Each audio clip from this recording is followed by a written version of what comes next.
With my first Cricut video, and I just wanted to show you some basic functions, tell you what these buttons are for. I'm gonna start with the word text. I clicked it. I'm just gonna type my name, Deandra. I'm gonna go up to the fonts tab, select it. I'm gonna choose system. When you choose system, it's gonna show you all of the free fonts that Cricut gives you, as well as the fonts that you may have downloaded to your computer. Don't worry if yours doesn't look like mine. I download fonts all the time. I'll show you how to do that in a different video. I'm going to go with Bright's Diamond. It's one of my favorites to design with. I always move mine up in a better space. I'm going to use the arrow to just pull it out bigger. I'm going to unlock it here just to show you what that does. You can drag it down, you can drag it to the right. Whenever it's locked, it keeps the proportion. But if you want to change it, you have to unlock it. Move up the letter space and change it to 0, because I don't know any cursive handwriting that has that much space in between. Sometimes it comes out perfectly. If it does not, choose advanced and ungroup letters. That allows you to be able to move each letter individually. I normally move mine around and play with it. See that R? Doesn't fit well. I'm going to put that back. And then I'm going to choose the A and connect that A. I almost always change the size of my first letter. It just makes a cuter design. I'm going to left click and I'm going to drag on top of everything. Now in the bottom right, you'll see where it says attach. Sometimes it's good to attach, but I'm going to change the colors to show you what happens.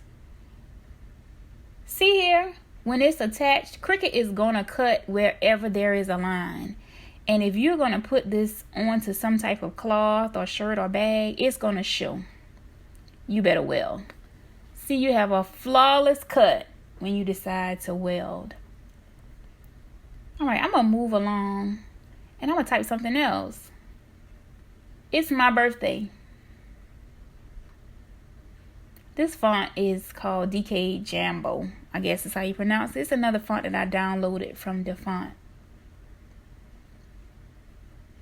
I'm going to change that letter spacing to 0. This time I'm going to show you the curve tool. When you drag it to the right, it just bends it downward. Of course, if you were to go to the left, it's going to go upward. I'm moving it up just to get a little better look. I'm going to show you what some other buttons are. I never, ever use these. The bold just makes it thicker. Italics just moves it over. These are the same basic functions that you would have on Microsoft Word if you're familiar with it. I never, ever use the italics. Sometimes I do bold and sometimes I just duplicate it and weld it to make mine thicker. Anyway, I'm going to duplicate this font. Sometimes your shirts or your bags or whatever you design, you might want them to have 2 colors. A layered design or a shadow design. Some people call it different things. So this will give you a good idea of what it'll look like on your item. Maybe you want the pink on the back. You can choose arrange, send to back, it'll move it behind, and of course send to front brings it back to the front.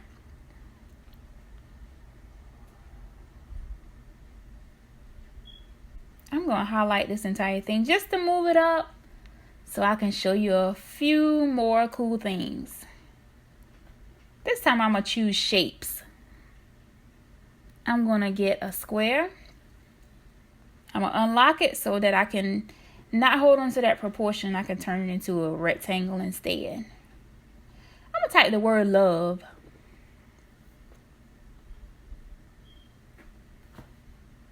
change that font. I don't really like that one. When I design, I normally try to mix some block fonts and some curlies together. So this time I'm just going to choose a basic block font. I'm going to put the word love inside of my rectangle.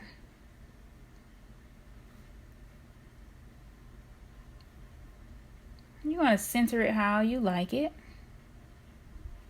You can highlight the entire thing. And if you click attach, like I said earlier, the Cricut will cut wherever you see lines. So you can take that word love out and let the color of the shirt shine through. But I like to slice mine. See the slice tool? It does the same thing, except you can see exactly how it looks. If you just click that eye, it'll make it disappear. So you can see exactly how it looks. So let's imagine you were pressing this on a white shirt. You could let the white shirt shine through. I'm going to type the word wins, love wins. Let's imagine we're making something that says love wins. As I said earlier, I like to mix the block and the curvy fonts together. So I'm going to choose another one of my curvy downloaded fonts.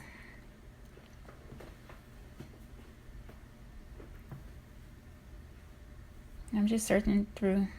I have a lot, y'all. As you can see, I have plenty. This is one of the newer ones that I downloaded, Candle Mustard. I'm changing it to 0. Y'all already know how I do now. Unlock it. Size it how you want. Move it around how you want. It's a cursive font. Click arrange.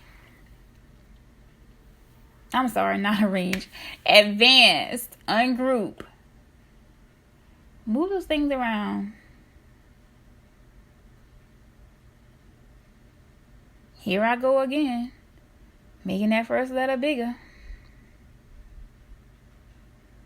If you highlight it, you can move all of those at the same time, even though they are still ungrouped. Please, please, please, weld. You don't want to attach.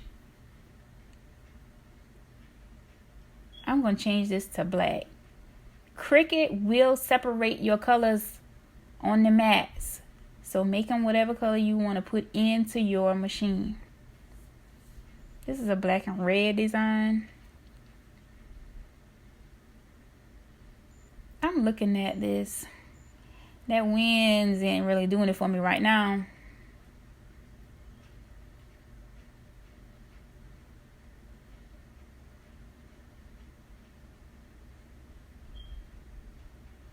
I highlight it.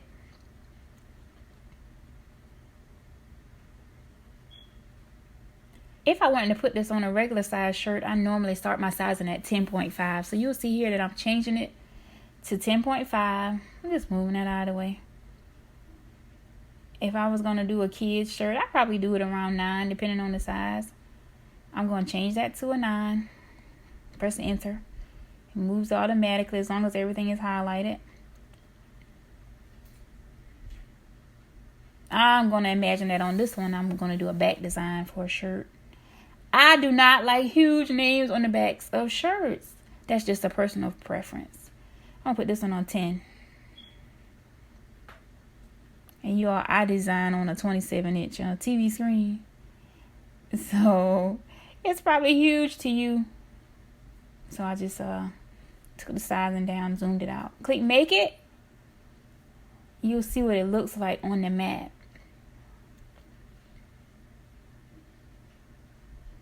Please, please, please, if you are pressing on cloth, you need to mirror not just one mat, but every mat. Cricut does not automatically assume that everything you have here is a transfer or a heat transfer. So please do not forget to mirror each mat. Load them up on your mats. Choose your machine if you have more than one.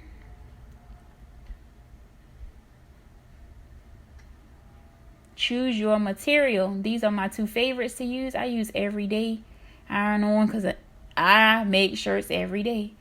And y'all, my Cricut is a little bit, I shouldn't say my Cricut is older. My blade needs to be changed, so I always choose more to give me a deeper cut until I replace my blade.